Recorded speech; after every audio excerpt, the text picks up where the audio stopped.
Chapter 4. Strategies. After a long drive home, they eventually arrived at Patrick's house. "You said it was a house, sort of criminal warehouse base," Ronan complained. "I said it was a kind of house, and a warehouse is a type of house," Patrick argued. Ronan murmured to himself. "It better have proper beds," threatened Peter. "I'm used to my luxurious one in Beverly Hills." "Peter, for the 8th time, stop showing off about Beverly Hills," groaned Collar. "You know I used to live in a pile of rocks." Ronan laughed. Patrick stepped forward and pressed his hand on the door. The door slid open silently, and they all made their way in. Collar made her way up to the table and beckoned everyone over.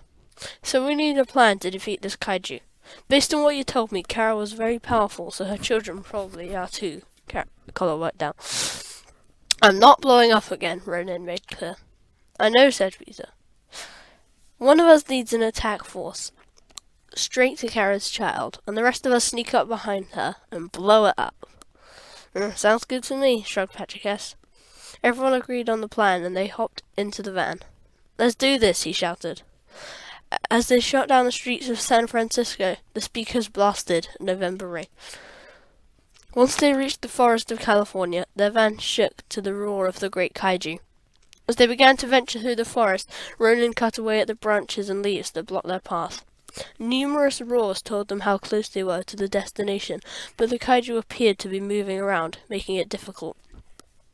Eventually they came across a footprint, about 50 times the size of them, and they began to follow a trail. After 5 hours of searching, they found a small clearing in the forest, in which lay a crouched kaiju staring down at the grass. This was it. "Collar, you ready?" asked Ronan. She nodded. They all nodded. She stepped out from behind the rock. "Hey, Eight Eyes, over here!" she shouted at the monstrosity. The kaiju looked up.